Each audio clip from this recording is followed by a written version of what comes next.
প্রশ্ন করলেন এখানে। প্রশ্নটা হচ্ছে ভিডিও করা কি? এখানে কালকে আসবেন আওলাদে রাসূল, আওলাদে গাউসে আজম, আলে রাসূল হুজুর সৈয়দ শাহ গুলজারে মিল্লাত ইসমাইলি রাজ্জাকি ওয়াস্তি মাদ্দাজিল্লাহুল আলী। বহুত বড় খানদানের লোক, বহুত বড় খানদান। ইনারা শুধু কালিয়াচকের পীর নয়, সারা বিশ্বের পীর।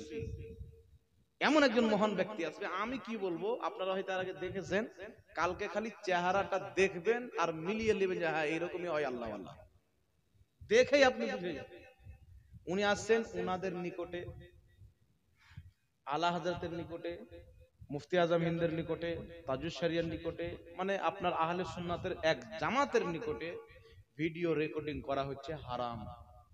আবার এক জামাতের নিকটে ভিডিও রেকর্ডিং করা হচ্ছে জায়েজ।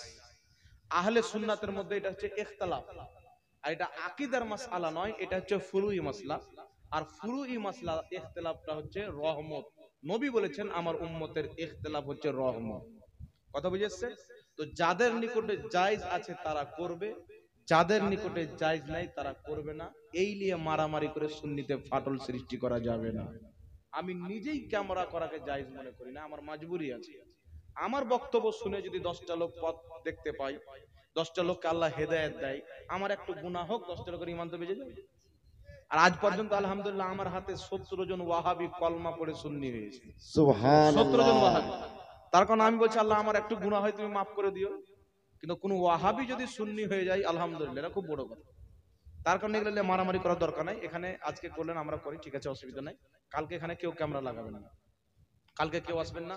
হুজুরের যেটা মাসলাক তিনি নিজের মাসলাকের উপরে কায়েম থাকবে। কথা বুঝে শিখাসিনি বাবা?